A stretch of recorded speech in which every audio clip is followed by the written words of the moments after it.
Hello everyone, I hope that you're all having a beautiful day.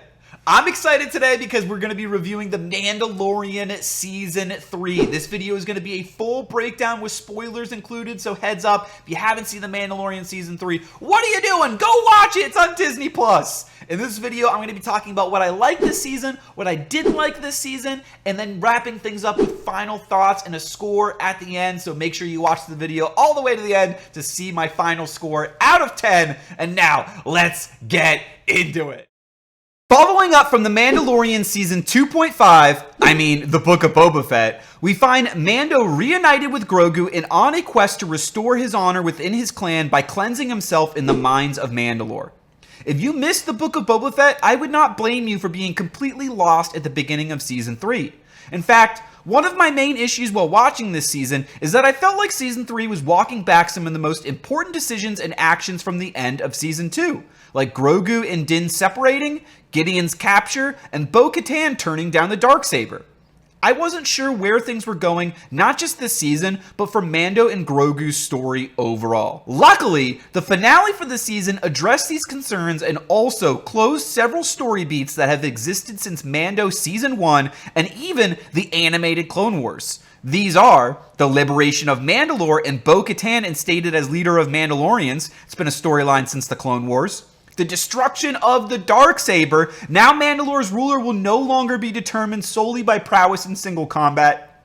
Another storyline since the Clone Wars. Now, I do think we will see the Darksaber crystal come back into play, possibly wielded by Grogu in the future.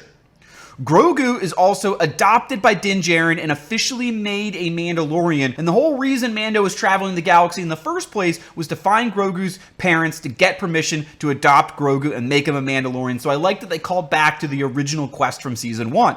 Speaking of original quests from Season 1, Din Djarin literally started the series accepting a job for the Imperial Remnant, and now he's ending this season working for the New Republic to hunt the Imperial Remnant. I think that is a fantastic setup for a future confrontation with Thrawn and a reason to work with Ahsoka, Ezra, and Sabine in the future. Also, even we saw IG-11 being restored and made Marshal of Navarro, which was a storyline they introduced in Season 3, and I'm glad that they wrapped it up within Season 3 as well. There's even more things that they concluded in this season, so let me know in the comments if I missed some of your favorites. Now, I'd like to start off by talking about some of the things I think this season did well. First off, I enjoyed the Pelimato cameo. However, I'm glad that Mando did not linger in Tatooine. Disney Star Wars has overused the setting lately, but it was worth it here for at least one scene with Amy Sedaris this season. I'm also really enjoying seeing the development of not just Mando and Grogu, but the clan itself as a group of characters to care about. My favorite Star Wars books growing up were Karen Travis's Republic Commando novels. I loved exploring the Mando culture through Cal Skirata and the Knolls. Episodes like The Foundling tapped into some of those elements, especially with scenes like the campfire. Speaking of the expanded members of the clan, Bo-Katan stepped up majorly throughout the season and Katie Sackhoff put in a tremendous performance. I'm looking forward to seeing more of her in the role. Jon Favreau was also fantastic as Paz Vizsla, and I particularly enjoyed how his parentage of Ragnar was revealed in a critical moment during the Foundling episode. That scene really brought the character to life for me and made his showdown with the Praetorian Guards later on in the season even more impactful. Salute to Jon Favreau and Paz Vizsla on a fantastic character and storyline overall. The dude was Mando through and through, and I definitely need his action figure. While other Mandalorians shined this season, Mando still had his moments. I love seeing that he is as deadly as a pilot as he is on the ground, arguably even more so. And it seems like Mando's been set up for a future dogfight with the pirate who escaped in Episode 5. Also, does that pirate remind anyone else of Voldemort, or is that just me? In addition to Mando, Grogu's increasing level of competence in combat feels earned after 3 seasons. I love the way that him and Mando work together each to take down the Praetorian Guards. Grogu added controlled chaos to the fight that made it feel more like an actual struggle to the death for all involved and not just a choreographed dance. I think the growth of Grogu is often overlooked by critics of the show, and even being able to operate the IG-12 suit of armor would have been something that would have been impossible for Grogu in Season 1. If you remember in Season 1, like every 5 steps he had to take a nap.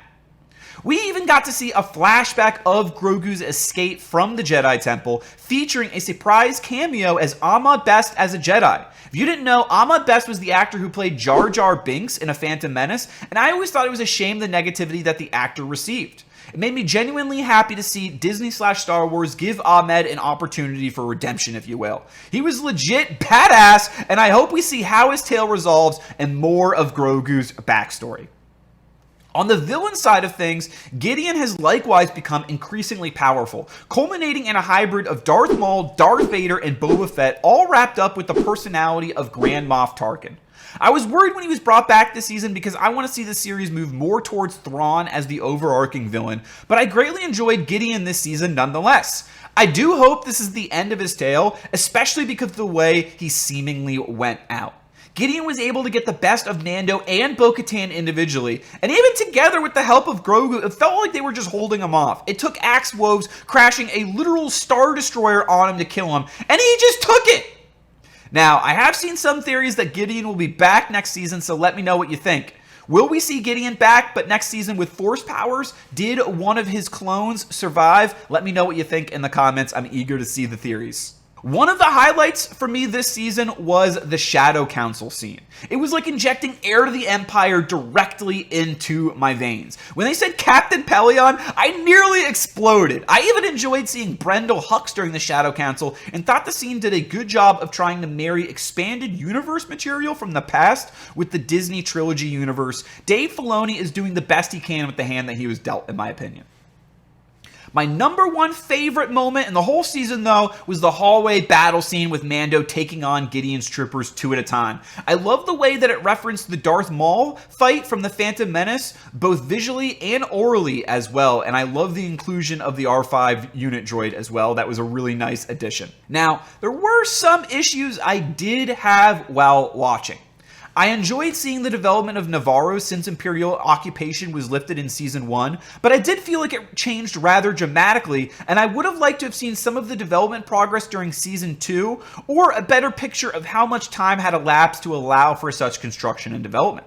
And this is more of a minor gripe, but in Episode 2, Mando is captured and Grogu is sent off to secure help. The passage of time again felt really off to me in this period, and I had to temporarily stop using logic to believe that Grogu could leave, get Bo-Katan, and come back all in the same amount of time that it took the cyborg creature to try and spit roast Mando.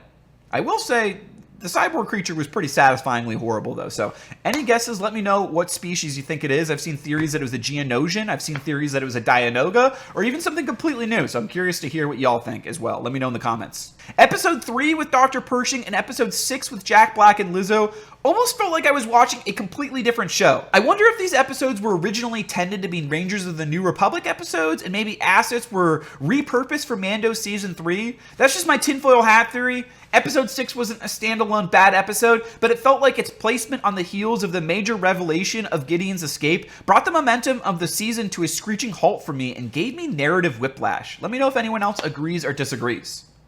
The pirates throughout the season also felt a little off to me. They felt more like members of Davy Jones' crew from Pirates of the Caribbean than true Star Wars villains, but I guess you could point to Hondo and Naka and say that they're also similarly cartoonish. I was worried that these ones were going to be deal-breakingly overly cartoonish, and while the literal steering wheel for the ship did feel so, the rest of the invasion, especially in Episode 5, did feel genuinely threatening. Last thing, the Mythosaur scenes were incredibly interesting, but come on! I just wish there was a little more, like maybe if it came out of the water or something. It was such a tease. Like, we all know, Grogu's gonna tame the Mythosaur like Mandalore the Great did in the Mines of Mandalore long ago. Grogu's gonna become the Mandalore the Great of the future. But maybe, I'm getting off topic. That's a whole nother video right there. Final thoughts, Episodes 1, 7, and 8 were my favorites, and they were directed by Rick Famuyiwa, all of them. So I'd like to see more episodes directed by Rick Famuyiwa, and I hope that next season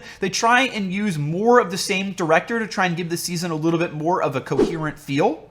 Episodes 4 and 7 were co-written by Dave Filoni and featured the most interesting story developments in the forms of Grogu's backstory and the Shadow Council scene. The Space Whales, Purgles, and Zeb live-action cameos absolutely got me torqued, and I can't think anything other than these are Thrawn and Ezra crumbs being dropped for the future Ahsoka show and the Mando movie. Overall, I would give Mandalorian Season 3 a score of an 8.5. I think the pacing was a little off. There were some standalone good episodes. There were some not so good episodes, but the finale really finished strong and held the season together for me and made me honestly very excited for season 4. So if you'd like to see a video on the channel, maybe my predictions of what I think is going to happen in season 4 and when I think that's going to be delivered to us, let me know in the comments as well. If you enjoyed the video, I'd greatly appreciate it if you could smash that like button, comment down below, and subscribe to the Manatee Nation if you have not already. But most importantly, I hope that y'all have a beautiful rest of your day. Peace out, everyone. Let's go!